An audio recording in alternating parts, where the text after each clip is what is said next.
I have this and I have to, and this is why I'm so glad for this opportunity, because I have to get out of my shell. I have always been scared. What if I pray for somebody's child, a baby, and the baby passes away? It's not what happens when you pray. You've got to be obedient to God. And I heard that with Angus Bach on one of his CDs. If I'm obedient, what happens, happens. It's up to the Lord and up to what is then going to happen. Charles, I was also involved in about 2002 in a motor car accident. I was driving 1:45 in the morning to work, and a youngster skipped the stop street, but they reckoned he was traveling at about 180 kilos an hour. My fiance at that stage had always gone to work with me if I was called out to the mine just to open the stores. That morning, she had a bit of a running stomach and couldn't go with me.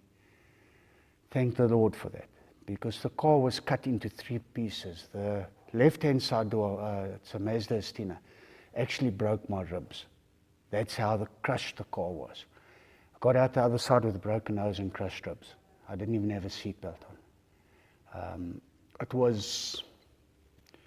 There was just no explanation as to how I could have got out of it. The car was flung 52 meters through the air. God saved me. I've always asked why. And I believe God will answer me that still. I believe He is answering that. I then in 2005 had a motorcycle accident where somebody came from the side and swapped me off the motorcycle. I had a tibia-fibia break on the bottom of the leg, but it was an exit wound which went septic. After a week I was back in the hospital. They put me on a very strong drug which was supposed to have cleared it, but it didn't.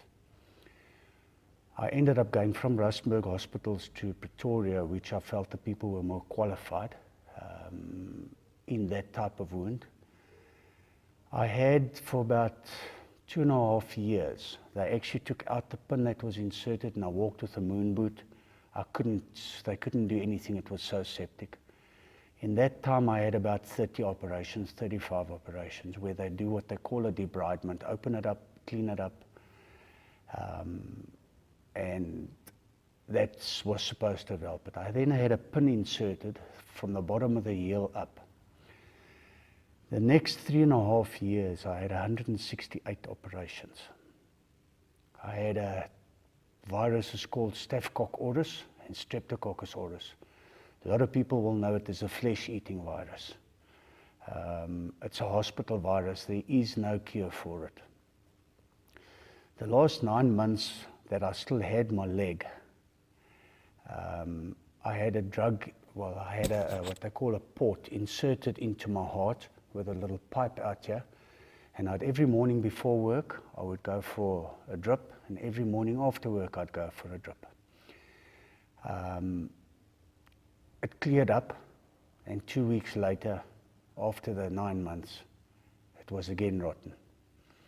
And I sat one night and I just opened up the Bible. I cannot tell you where it is in the Bible, but it says if something bothers you, cut it off. I phoned my orthopedic surgeon, and he just said to me, okay, that's it. We'll have to open it again. And I said to him, no, we're cutting my leg off. He said, no, you can't do that. He's got to counsel me on that. I said, I've had my counseling because I prayed about it. If he is not going to do it, I'm going to take my shotgun and I will take my leg off. He said to me, no, please, please. I went to Thursday, they amputated my leg. I had after that, again, sepsis, where my blood pressure dropped down 37 to 26. I'd had total organ failure. That happened 3 times.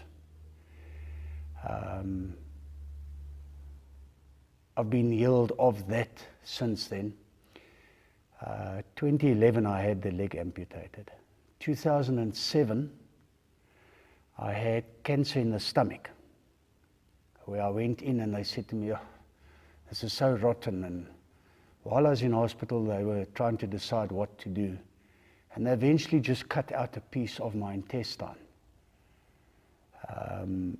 The whole stomach was rotten, and it went down to that. Now that I only believe, I didn't pray about it at that stage. I was too devastated.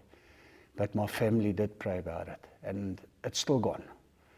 I do have a blood cancer which is called myeloma, but it's totally under control. I don't have anything done to it.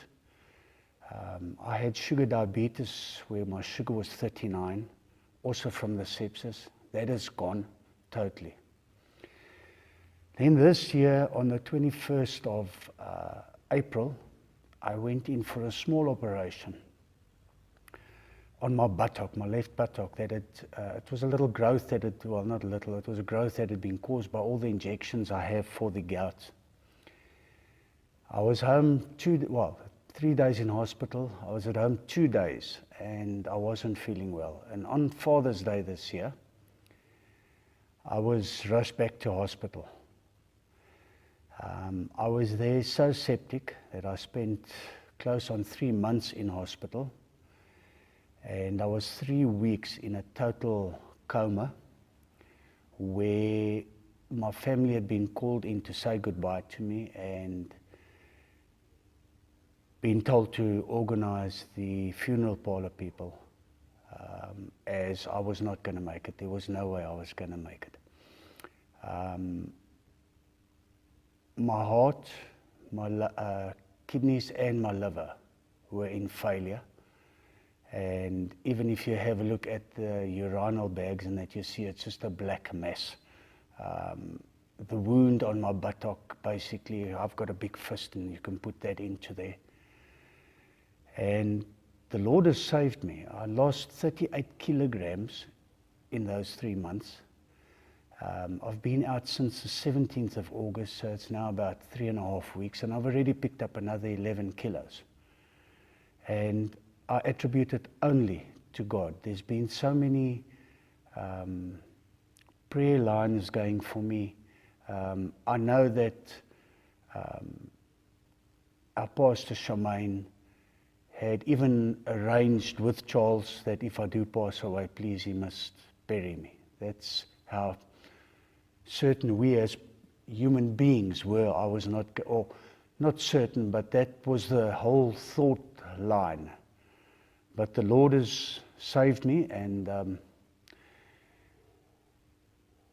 I pray that I will have that clarity, and that the Lord will really open to me what it is I must do. Because if I have to travel to the ends of the earth to go and give my testimony or to go and pray for people, that be it.